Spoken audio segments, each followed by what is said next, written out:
the Accidental Safety Pro, brought to you by Vivid Learning Systems and the Health and Safety Institute, episode number 2. My name is Jill James, Vivid's Chief Safety Officer, and today I'm joined by our guest, Brandy, a fellow friend in safety. Brandy's from the Midwest and is currently a safety director at a sugar beet processing facility. Welcome, Brandy, and thanks for talking with me today. Certainly. Thanks for having me. So, Brandy, first question, how many years about have you been working in the safety field? Boy, I should know that off the top of my head. Let's go with about 10. About 10 in years. Safety, and a handful of years before that in environmental. Wow, okay. So well over a decade of experience now. Yes. So the central question for each of these podcasts is for safety professionals like you and I to share how we got into safety, because none of our paths seem to be a direct route. However, today, let's ease into your story, taking it bit by bit, as my favorite author, Anne Lamott, suggests as we tackle stories.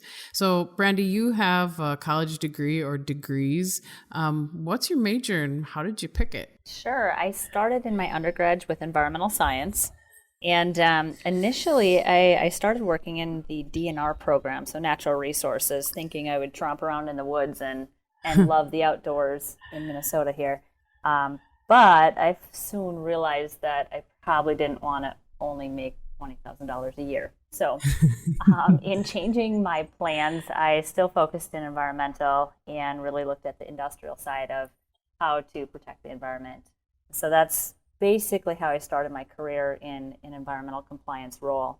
I was fortunate enough to get into a company where environmental health and safety was all one department. And so right off the bat, I had exposure to safety through the peers that I worked with every day. Yeah. And so in that first job, environmental health and safety, what did you think of the safety pieces? Like, were you picking it up as you went, or did you think, oh, I'm sort of interested in that, or nah, that seems kind of boring? It's funny you should ask. So my first job after school was in the aerospace and military support industry.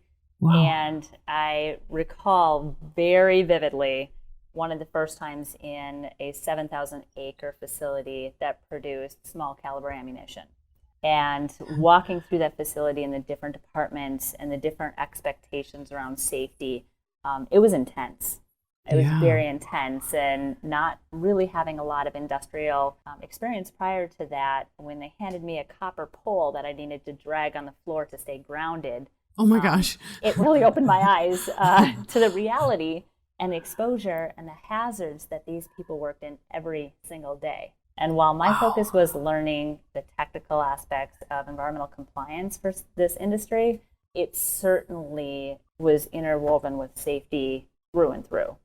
So I continued to focus on environmental, but every time I was in a facility to audit them or to support them in whatever manner, it had a ton of safety related components as well. Yeah. So as you're dragging the copper rod around, and every time you went back to those kind of facilities, did the safety piece sort of call out to you, like, this seems really maybe more intriguing than I'm doing right now? Or how is that feeling in you? Oh, it was funny because initially I was super engaged with learning in the environmental arena. I mean, new career, learning the piece that was my role. I was really engaged. But after 2 to 3 years, I kind of started getting bored with the technical permits and the stuff, and started really focusing on the people piece and how I could coach them. I was in more of a corporate role and supported about 35 manufacturing sites throughout the United States. So as I started becoming comfortable in my technical expertise, I started transitioning from the stuff piece and caring more about the people piece. And as my career blossomed and I changed jobs, I stayed in environmental for my second job, but found that, again, the people piece called out to me much more so than the technical aspects of wastewater and hazardous waste and air emissions. So it pulled on me, basically, and everywhere I went, I had that opportunity to really engage in the safety arena. Hmm. So when did you make that transition into safety from environmental? Was it in job number 2? It was in job number 2/3. So Okay. job number 2 had an upheaval in the environmental department. I worked for a large retail company where there were challenges, and they chose to kind of blow up the environmental department, which I sat in.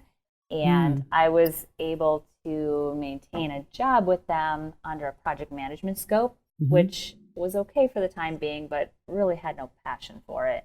So fortunately enough, I started my master's degree when I was in job number 2. And that master's degree was out of the University of Minnesota Twin Cities for public health with a focus on occupational health and safety. And so as I started working through that classwork and building my more formal credentials in safety, I was able to get job number 3, which I sound like a job jumper, but No, not at every all. 6-7 years you kind of transition, right? When opportunities That's arise, right. you take them. I think that sort of started with some of the Gen Xers, and it's certainly very common with millennials right now. Right. So, and I'm a tweener, so I'm a little bit of both of those.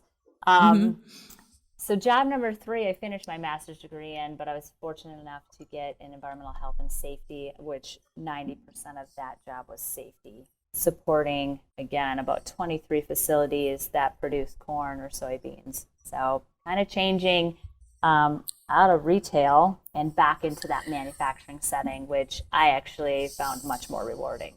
Sure. So when you decided to go back to grad school and earn your master's degree, how did you discover that you wanted to focus on safety? Was it some of what you had been gleaning from those first 2 jobs that helped you make that decision? I would say, again, recognizing the people piece felt much more appropriate for me to be focused on was one big thing. But then in all reality, it seems like when you job search in environmental or safety, it's traditionally globbed together, environmental health and safety. And I knew in my future I would be moving to a rural area, just based on my family dynamics. And I thought, how am I going to be most successful? I still enjoyed the environmental aspects. I didn't necessarily want to give that piece up completely. And how am I going to be successful in promoting myself in a rural area? And I really felt that 3rd job transition, it opened up the door for me to get into safety more holistically. And it also opened up that door because it was an egg-based company. So finding a way to be successful in the goal of moving to a rural area was a big decision factor going back to school and of building out my resume towards safety as well. Right. So you diversified your portfolio based on what you assumed would be the opportunities in the geographic area where you're going. Boy, you summarized that better than I did. Good job. I'm listening today. I'm taking it in. Thank you. So here you are then in the agricultural setting with, did you say the grain industry in the grains? Seed industry, basically. So soybeans and corn. Yeah. And so was that kind of one of the first opportunities you had to really dig into this people piece that seems to be what your passion is at this point in your career anyway? Yes. I mean, I had the opportunity to go out and hear and see how people really had needed to apply themselves in the job. And, that industry has some older facilities. We had to problem solve around a lot of different things that really required you to work with the folks on the floor. And there too, it fed that passion of looking at this person who could be my dad, my brother, my sister, whomever, and saying, I don't want them to get hurt. I don't want them to struggle at work the way maybe sometimes people do. And the safety piece is always good to look at and take away at least that struggle. If you can start with taking away that from their everyday concerns, I really think that it's a good place to start. It's a good place to put some energy. Right. And it helps with their buy-in and believability into the work that you're doing on their behalf as well, if they can authentically feel that. Absolutely. And I'll tell you what, the men and women I work with in that position and the one I'm in today, they know what they're doing. They know their business best. And if I can put my listening ears on and truly hear what they're saying and try to understand the day-to-day complexities that they face, I'm much better off and I'm much more believable and committed to what it is that we can do to change and improve the situation.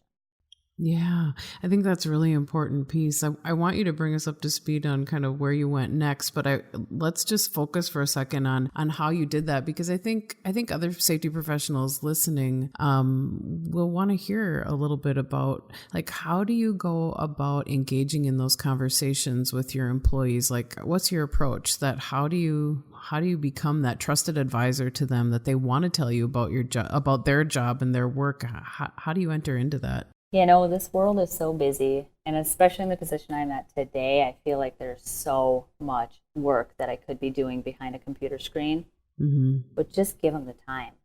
I mean, honestly, give them focused time is a big thing, where you're not checking the clock and, yeah, I got 5 minutes for you, or minimizing what they have to say. I think another big piece is learning who you're working with from a personal aspect, and showing some genuine care as a human being. Everybody has things going on in life. And if you can, celebrate the good things in their life, whether it be a new baby or marriage or grandchild, whatever it might be, a new cabin or hobby that they're excited about, or really being that person that says, hey, I see you're not your normal self. How are you doing? Give them the time to actually process as a person first. I'll tell you what, that goes a long way. And if you don't even talk about safety in that conversation, they remember that. So when you do come back to ask their opinions, or to ask, about their position and the challenges they face, or the good things that they face in regards to safety, they're willing to open up so much quicker. And that wall of, well, your management or your, you don't know what I have to go through, really comes down. Right. But I think you have to be sincere, and that sometimes is hard when you have so much on your plate and you feel like you've got to run to the next thing. Yeah, and when you have those relationships built, I think at least it also makes it easier for the employees to come to you as when something's going sideways, or when they have a concern. They're not like, I don't know if I could talk to her about that, or they're not going to make a difference anyway, so why would I? I feel like people are more apt then to reach back to you when you've built those relationships. I wholeheartedly agree. Another major component in what you're talking about is consistency, so that they know what they're going to get from you. So don't waver on that consistency. Don't treat people differently. And that's sometimes hard to do, because some folks you have a better relationship with, or you just have more in common. But it's hard. You have to maintain that consistency amongst people. And you have to also, the other piece that's really important is making sure that follow through is kept up. So when you say you're going to do something, you better do something, because they remember everything you don't do. Right. Yeah. Do not overpromise and underdeliver. So true. Right. So true. And so hard. Well, and again, you walk around even with a notepad and writing it down, and that visualization that they see that you're taking the time to even write it down, that it matters enough that it hit your notepad, is an indicator to them that you're taking it serious and that you believe in what they're telling you, and that you're going to investigate and understand it further. So I think that effort goes a really long way. That people piece and making those connections. A real early mentor I had, somebody I barely knew, but I learned something from him. I was doing an internship after grad school, and it happened to be at the Department of Military Affairs. And there was this general that would come and visit the installation that I was working at as a civilian, and he would know like everything about all of the people that he was talking to. And people were always like, this general, he's like, there's like a lot of people in all of these areas. Like, how could he possibly know some of these details about people? And the general had this little secret. He kept recipe cards on individuals that he was going to be talking with. And when he had met with someone, he had like their name down, and then he wrote down little tips about them, like, daughter has a soccer game, or, some fact about their family, or some situation or a clue into the conversation they had. So the next time he arrived at a place, he'd take out his little cards. He'd be studying before he arrived at the location so he could kind of pick up where he left off. And it was his way of doing that, because, humans being what they are, when we have that, lots and lots of people to manage, he didn't have the bandwidth to memorize everyone's story, but he had enough clues for himself to pick up with people. And I thought, God, what a great idea. That is so funny, because in my time working in safety, the one thing I really try to do is at least remember their name. Mm-hmm. And sometimes I get it wrong and they laugh at me, and that's okay. And I remind them, I've got like 400 people to remember. They got like one, but right. In regards to recipe cards, one thing that has worked for me, and I use this a lot when I was traveling more and supporting several facilities, because I did confuse who was where and what their background story was. Mm-hmm. If you use your contacts in Outlook, you can add notes to people's names. And I would start putting notes just like that general, where you write down 3 kids, or the names of their spouse, or whatever is really important to them. And I would check my contact list before going to that plant, because otherwise it all mishmashes together. Mm-hmm. So I do the same. That's an electronic way. It's the new way to do that. That was a story of something I learned probably maybe 20 years ago. It works. Anyway, it does work. Because you know what? When somebody talks to you about your family or whatever matters to you, you realize that they care about you. Because exactly. There's effort in that. Exactly. And we all appreciate that.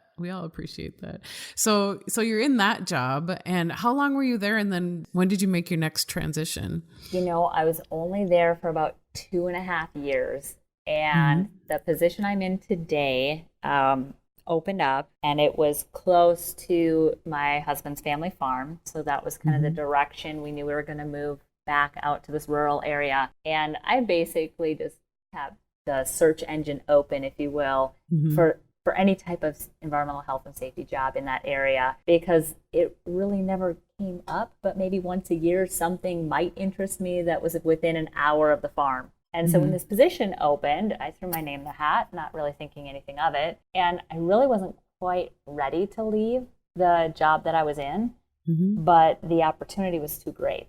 And I went through the interview process and was awarded the job. And I looked at my husband and said, well, there's a lot of challenges there. Are you ready to help me get things going out that way? And he said, let's do it. Let's move.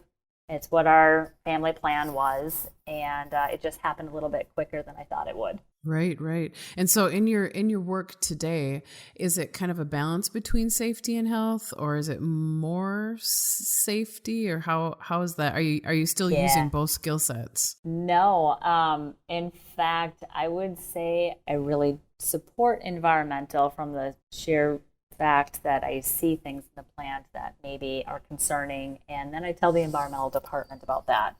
And so my role is strictly focused on employee safety, whether that be a temporary employee, a union employee, a management employee. So where I'm at today has a ton of variables, and it makes the job really interesting. And you have more than one location that you're supporting as well, right?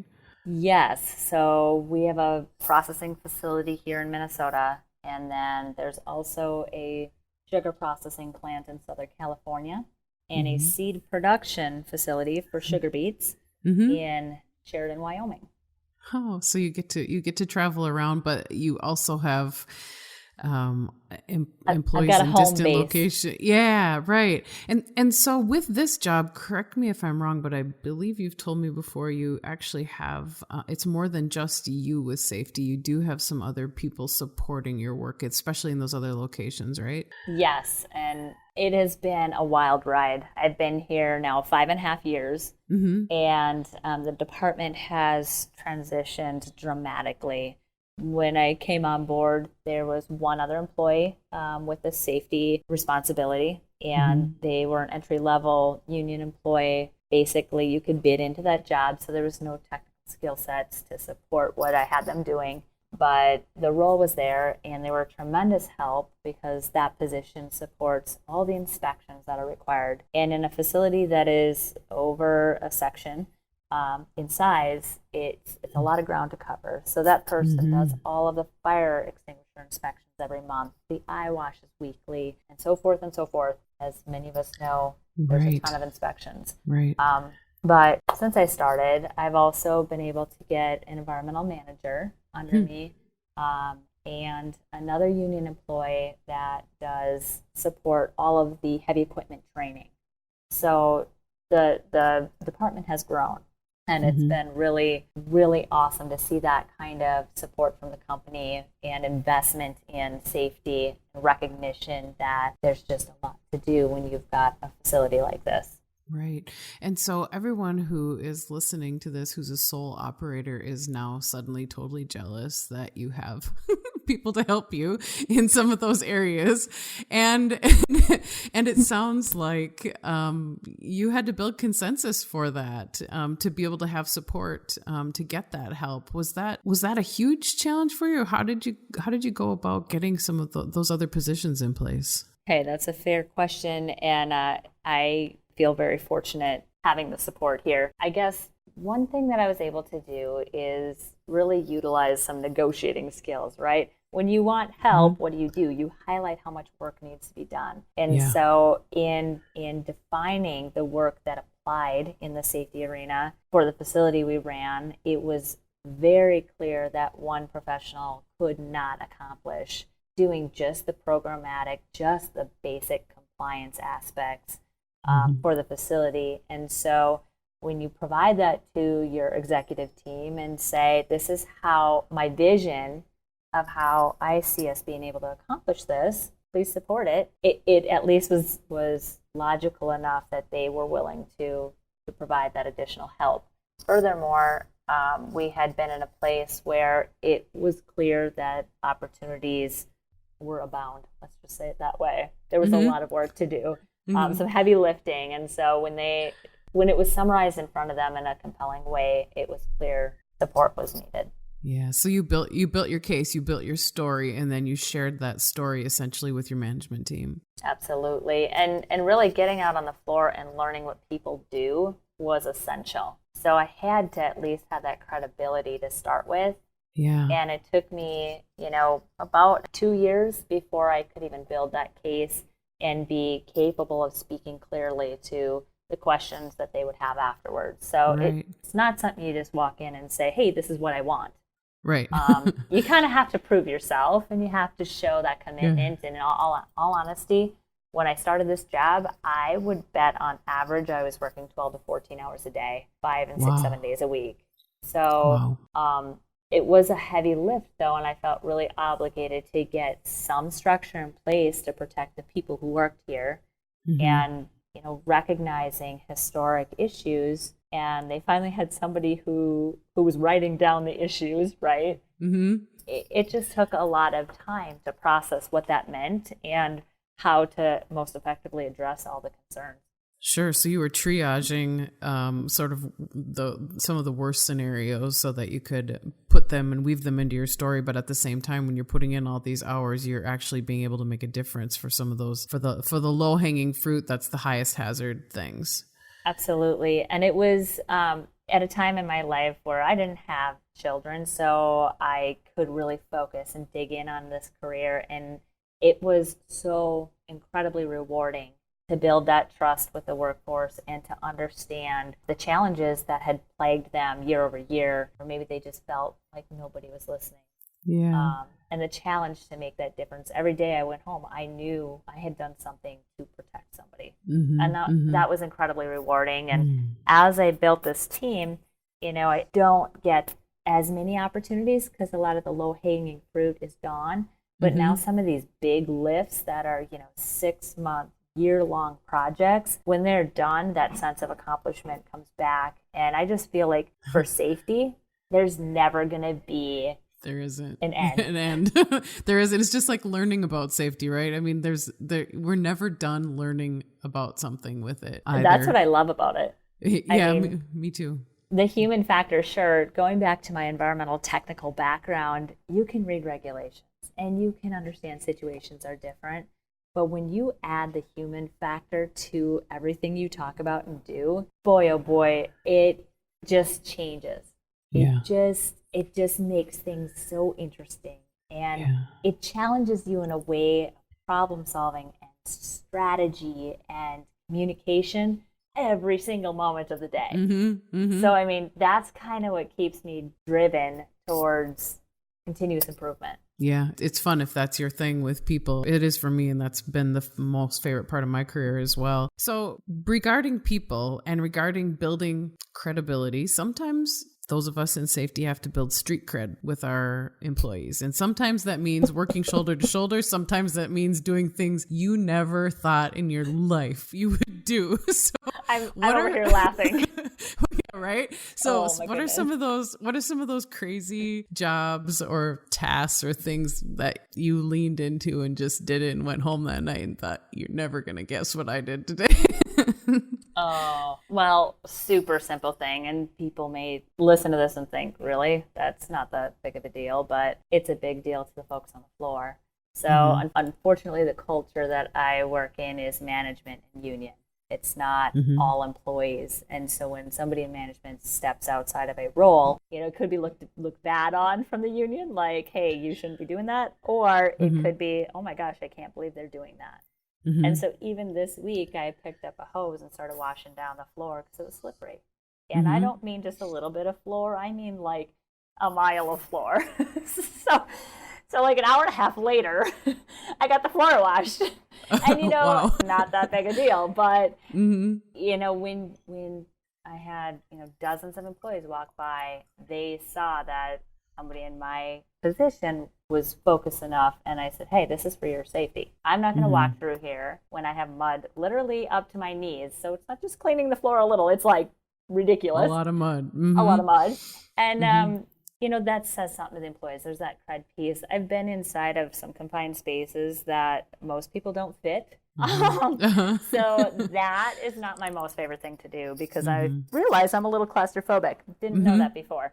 But yeah, when you crawl inside of a vessel that your hard hat doesn't even fit through the space, and we expect employees to be working in there for an 8-hour shift, a 12-hour shift, you get a good grasp of what we're asking these people to do. And if I'm not even willing to go in and at least view it or see it, what does that say? What does that say, one, about our management and our company that we expect you to, but I'm not gonna.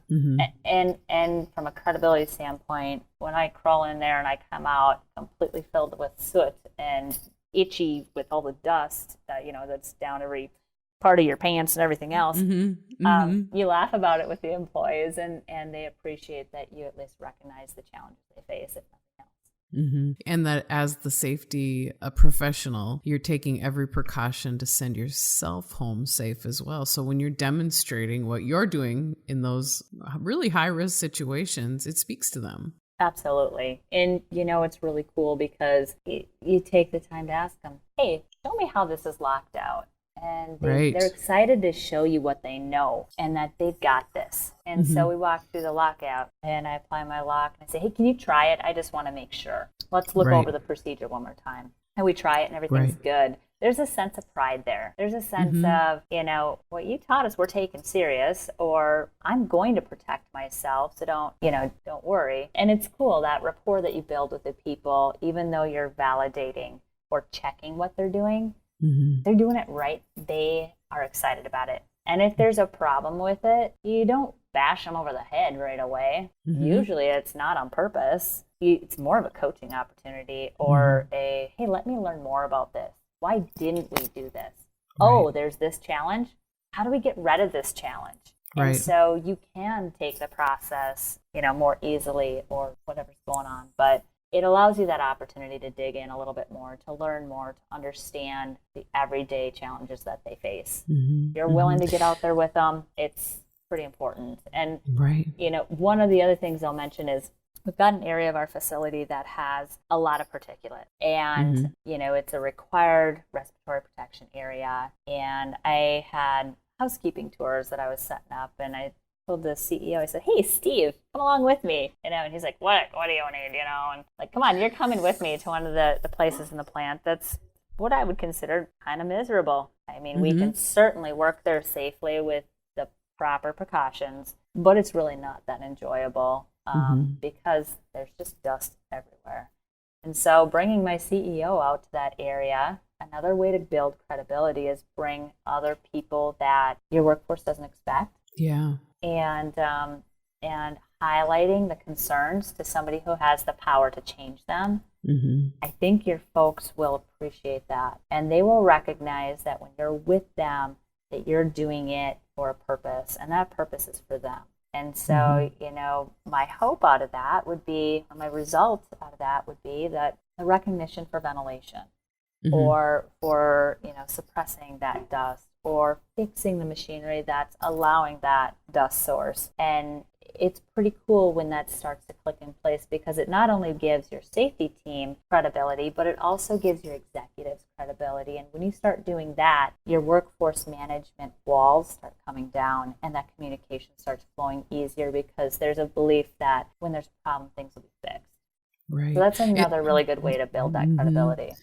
Right. It's a both and, if you need help convincing a piece of, a person in management that something needs to be elevated to a higher level for attention, that's another way to do it, is to have them accompany you in your work and not be scared to ask them to join you on those adventures either. I think that's really important. And like you said, it shows the employees that management cares, and this person who's doing safety actually has their ear. Right. Now, one of the challenges with that is, that executive team member is going to ask you questions.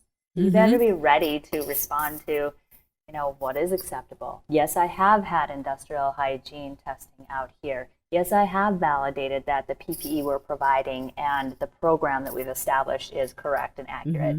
And so it's good that they ask you those questions and learn more too from the technical safety aspects, because it builds their ability to evaluate risk or to understand the magnitude of what's going on. Yeah.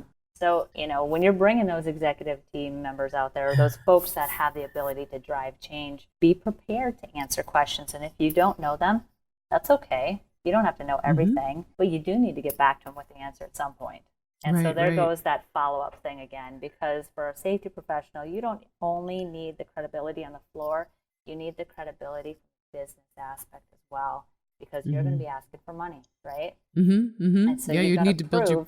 Yeah, you got to prove that you're a priority and that you have good business sense in what you're asking for as well. Build your business case. And so backing up to your meeting with your executive team to ask for those people to help support the safety team, and you're doing some hiring. When you're building your case, your business case for it, were you using data combined with some of these anecdotal stories like you're telling now, or how did you approach that? So as you have a team of people who are listening, you're kind of hitting each one on what might resonate with them to make a decision. Sure. So I'm a super visual person. I struggle to just communicate without, having a visual in front of me. And so maybe that kind of leads me to presentation style.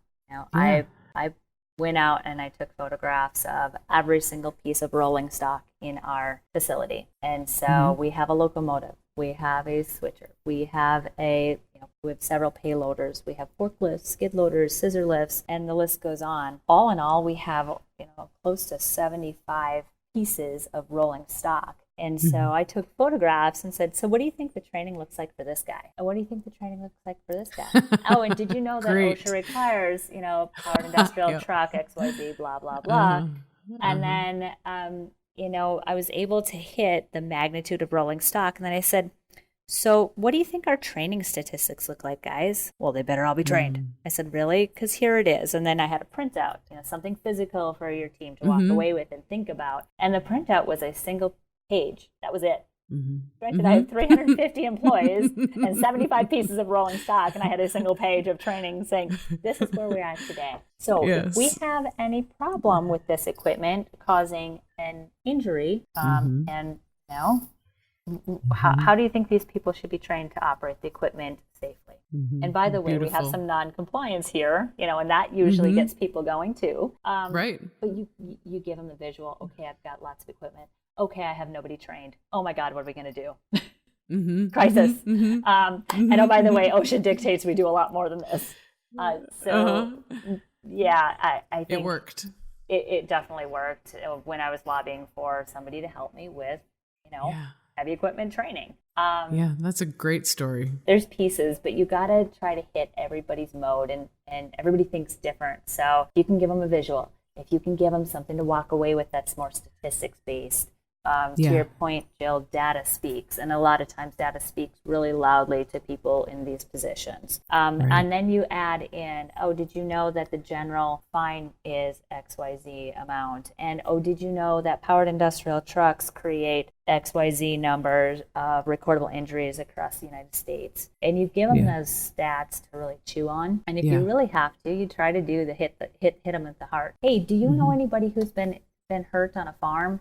Or, again, me in rural area, a lot of family businesses, people think about the guy who got his arm ripped off in a PTO or something like that. Right. And you say, you don't want that to happen here where you're responsible for it, Mr. CEO. At the end of the day, this is your ship to sail. So when people get hurt here, you should care, And unfortunately, I feel like our team here is very in tuned, and quite frankly, they got me running like crazy because they have high expectations, and I really appreciate that. And they do care, right? You'd rather have it that way than the other end of the spectrum. Absolutely. And it's unfortunate some of us in the safety profession, to your point about not having the support to get help, some of us don't have what I feel really fortunate that I do have. Yeah. And what do you do in those spaces? I think that's a really good question.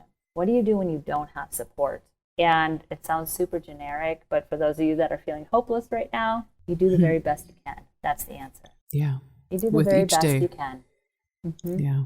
Yeah. With each day, I would completely agree with that, and make those connections with the people and do the work where you can. And take and truly evaluate the risks, because if you can prioritize your energy, because there's only one you, for those things that are highest frequency, most severe potential, and you focus on them, you are doing a service to that employee base. That's right. That's right. That's how I've approached my work over the years as well, because as we've established, safety's job is never done, and there's always a new thing. It's not like you end your work day and go, oh, good, I got everything done today. We'll start over tomorrow. It just doesn't work that way. It doesn't work that way. So you managed to get some help for yourself. What's it been like for you managing people in safety? 'Cause that's an opportunity that not everybody gets to have either. What's been surprising, or what's it been like? That noise, I just managing people in anything you do, I think, is totally different than managing a program, or even not being the direct supervisor. Once you become the direct responsible supervisor, it's different. This is the first job I've had where I directly manage a team, and it's been a really awesome learning opportunity. I've been blessed to have amazing people on my team, and it's really fun to get to know folks and try to lift them up. So I've always kind of kept the rule of thumb is if your employees are happy, they're going to work a lot better, and they're going to have that passion and that energy every day that you need them to have. And so, have a bit of reality, a bit of humility when you mess up, and be open with them. I think it's all about building trust. And it's so important that you are capable of putting yourself out there. Employee, I don't know all these things. Help me. What is it that you see? Be collaborative. At least for me, I choose collaboration with my team versus dictating what they do. I choose to ask them about their interest points and try to assign them where their strengths are aligned. And I think that's really important too. Too often, and I think it's an old school way of thinking, we try to assign jobs that people will struggle at with the thought that it'll give them the opportunity to improve, right? Yeah, right. But really like this other model, and there's a program out there called Strength Finder. And Yes, I know it well. it's a really cool way of evaluating your team's strengths and matching them and partnering people to be the most successful, either with the projects you assign or the challenges that are out there. You know, somebody's really good at future thinking and somebody else is really good at communication or whatever it might be, and you partner Executing the right on team. something. Exactly. Yeah. And so you've got folks that have great strengths that are going to make that project run perfectly, and they feel really good about it because it's fun for them instead of being knocked over the head constantly. And so I believe in that. I believe in giving people the time to actually do their review, but I don't just do it once a year. I usually will meet with my staff at least 4 times a year, and if we're having problems, I meet with them more to talk about, here's the project you signed up for. When we talked about your goals for the year, how's it going? What else is more important right now? Because do we need to change something? Yeah, exactly. It's not written in stone, and I think it's really important people understand that too, because you want them to work on the most important priorities, and if their project they thought about a year ago is no longer the biggest priority, why are they stressing out about it? Right. So, right. That takes time, and it takes a ton of energy, and as much as you invest in your team, you're going to get back. Right. And it means that I'm not on the floor as much as I'd like to be, but I trust my team, and that means there's 3 of us out there on the floor instead of 1, And so you got to kind of look at it that way. Right. Yeah, I completely agree with you on working toward your strengths or with your strengths. And if anyone listening is wondering what the heck we're talking about, the assessment Brandy's referencing is called the Strengths Finder. And it's something that's an assessment that was developed by Gallup, where people take a quick test essentially to find out what the top 5 strengths they're naturally born with. It's not something that necessarily we developed over time, but what are we naturally strong and what are we naturally good at? And then once you know that about your team and the people that you work with, it helps figure out like how to build a team, how to approach someone on something. It's really interesting. So Strengths Finder, if anyone's curious to follow up on that. Brandy, what's your number 1 strength? Do you remember? I tied. I was responsible. Responsible was 1, and I'm a woo. Woo. And that the woo, I'm not a woo, but do you want to explain what woo is? Oh man, I haven't taken my Strength Finder for like 3 years, but I'm a woo, which means it's somebody who walks in the room and throws a party. Like right, exactly. It's winning people over. Yeah, people are excited to visit with you traditionally because you bring that energy to it. Yeah, exactly. My number 1 strength is something called activator, which means I'm good at, well, the thing that drives people crazy with activators is my leading question is, okay, I've heard enough, when can we get started? Activators always want to go. Like, I've got enough now, let's go. And activators are also really good about building consensus around something and getting people excited about it to take kind of that first step. And so, anyway, so it's an interesting thing. So it's fun to lead by positive, versus putting you into well, you need to work on this. So here's a project for you. It's just, that starts out negative. All over. Totally. So now that you're in a position where you're essentially mentoring people, how do you find your own mentors? Like, how are you finding help for yourself now, or do you have a mentor right now? Well, I have learned something over this time, about, I don't know, towards the beginning of my career, actually. I went through a class, and I had a really good manager as well that told me all about having a board of directors.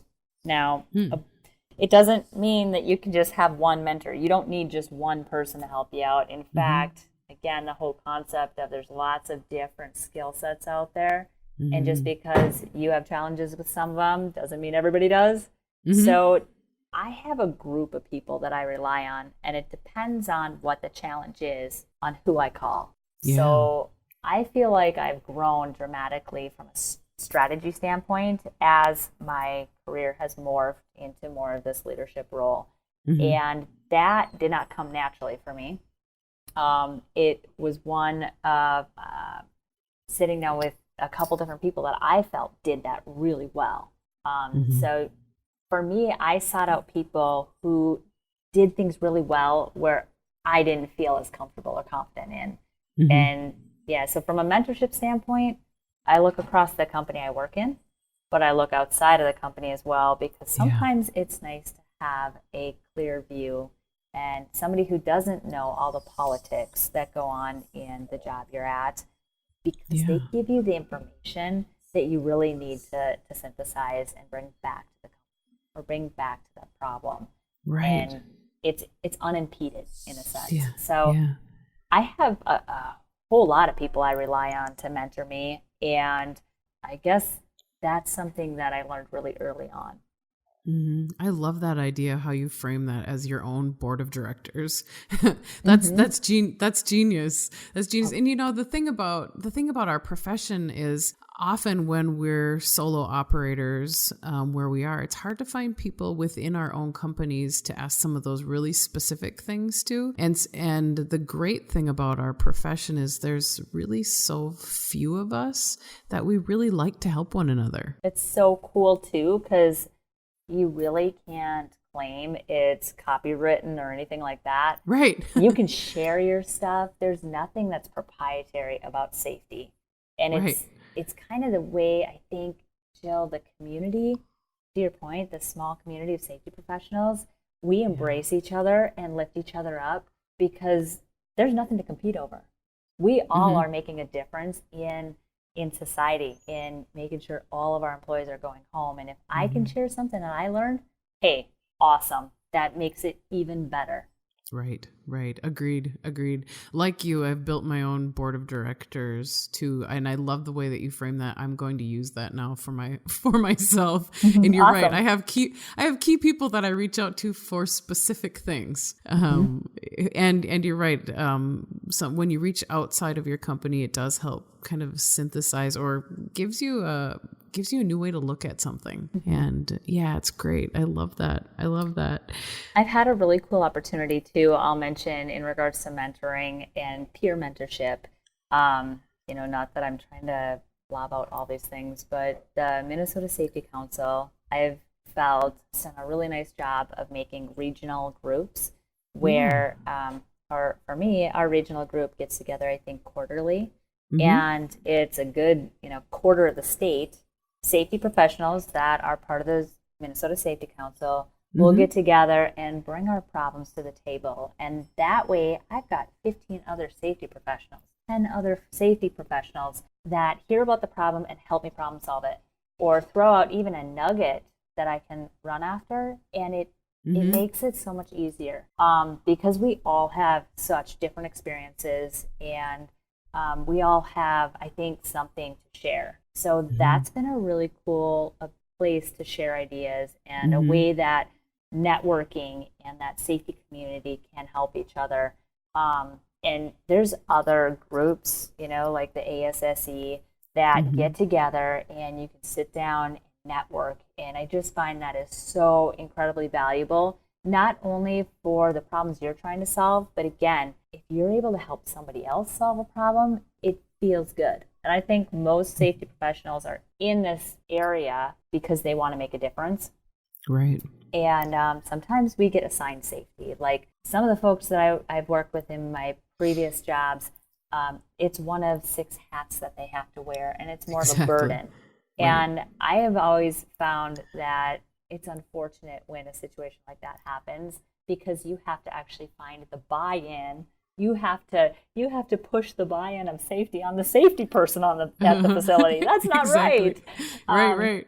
But it's also one that you have to have a lot of patience, because even if things do change fast, they never change fast enough.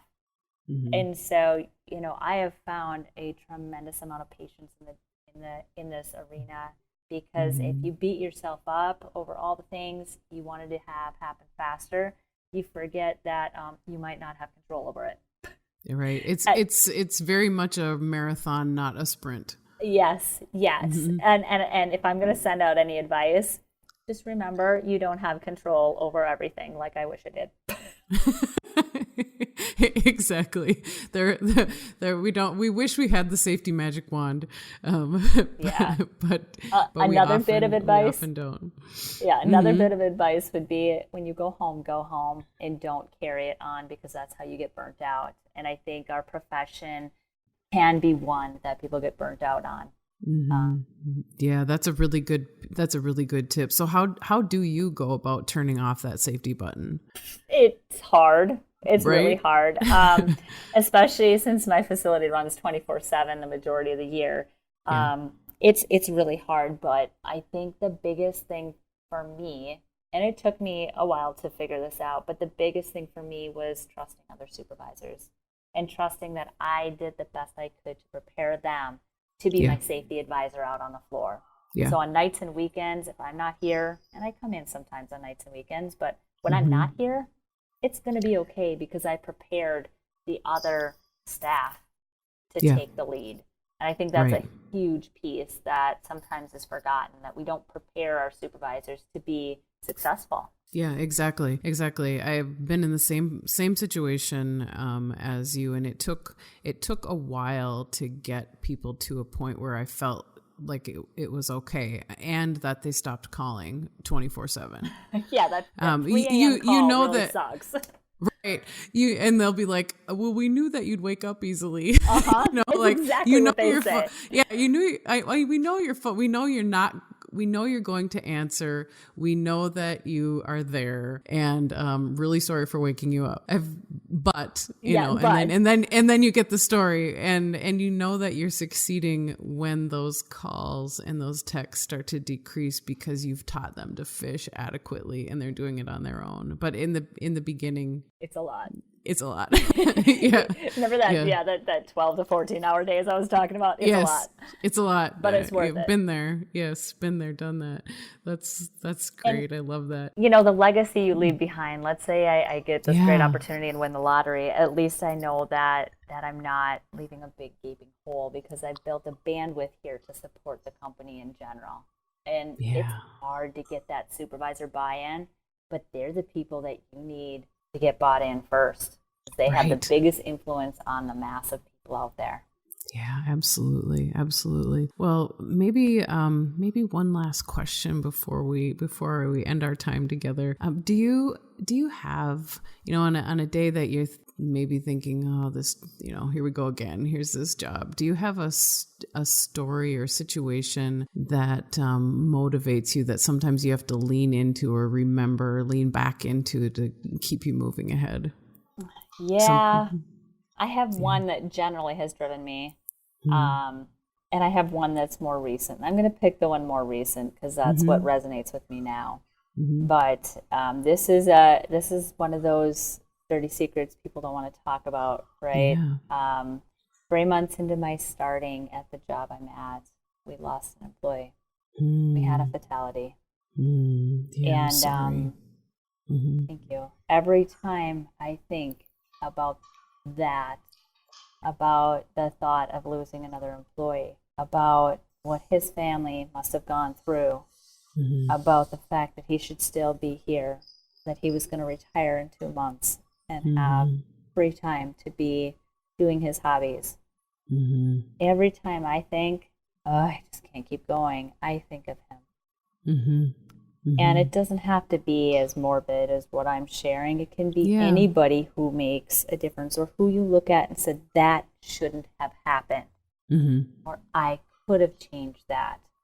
And so I guess for me, I think about that employee, and I think about other employees that have had, strained back, or something that has impacted their life so greatly that they're not going to be capable of doing what they love.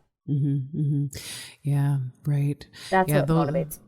Yeah, very much the same for me. And I tend to remember and lean into those stories when you're dealing with those safety cliches that sometimes come our way of, oh, but nothing's happened, or I've been doing this way for 30 years, or Right. It's like nails on a chalkboard. If people only knew how many times safety professionals hear those words, or all that safety stuff just makes the job more dangerous or takes longer or harder, or it was only going to take me this long, then that's when I lean into those same stories like you're talking about with your employee loss. Because it does matter. It does matter, and those cliches are just that. They're simply cliches. I kind of get sassy, and I give them a cliche back usually. Right. And then they, stop. So I know. I hopefully I don't have a big eye roll going on at the same time. The good part is most people around here know me well enough that when they say it, they're going to get a reaction, and usually they say it out of jest. So we'll leave it with that. Yeah, that's awesome. That's awesome. Oh, hey, you know what? I do have one last safety question for you, or something to share, because if I remember correctly, you had an interesting opportunity to be on a board for something specific, or lead the charge for something, or begin something. What was that success story that you had? Oh my goodness, Jill, remind me. I know what it was. Okay. I'm guessing this is one of the stories I've told you, right? So our industry is beet sugar processing, and yes. There are several processors throughout the United States, and there's a foundation called the Beet Sugar Development Foundation. Mm-hmm. And that group of companies, that the whole industry basically gets together and shares best practices, or goes off and does studies and shares the information that's funded across the board. Well, I asked our VP of operations, why don't you have a safety committee in that group of people? And he said, well, that's a great suggestion. You'll be leading that. Oh, dang it. Awesome. So we've been having a safety committee across the industry now. Wow. Meet once a year, and it's been for the last 4 years. And we have branched away from the general meeting that happened, that was already established, or where they talked about research or other operational best practices. Mm-hmm. And we meet with that team, because our executives from each business are also there. We meet with them every other year, and then we also, the opposite years, meet at a facility. So it's a really awesome opportunity where we have a lot of issues, and I get to host. Say, if we were at my facility, mm-hmm. 15 other safety professionals that are in the same industry. And the amazing thing that happens is it's a little bit scary and daunting, because you're like, oh my God, what are they going to see that I'm going to be embarrassed of? Right. What did my eyes miss? Mm-hmm. Right. And but it's really cool, because again, it's all in the same vein. Hey, I see you have this same problem. We fixed it by doing this solution. Or, whoa, we never thought of doing that. And so you don't even mm-hmm. have those conversations in a meeting room, because you don't think of talking about it. But when you're out on the floor, mm-hmm. exactly, mm-hmm. it brings mm-hmm. up such amazing conversation. And so we have been going now, like I said, 4 years, and we've been to 2 different facilities. Well, actually, like 4 in one meeting, because they were located very close together. But really cool opportunity to partner across the industry and network and talk about having similar issues. Not mm-hmm. everybody can say they're seasonal, they're union, they're 24/7, mm-hmm.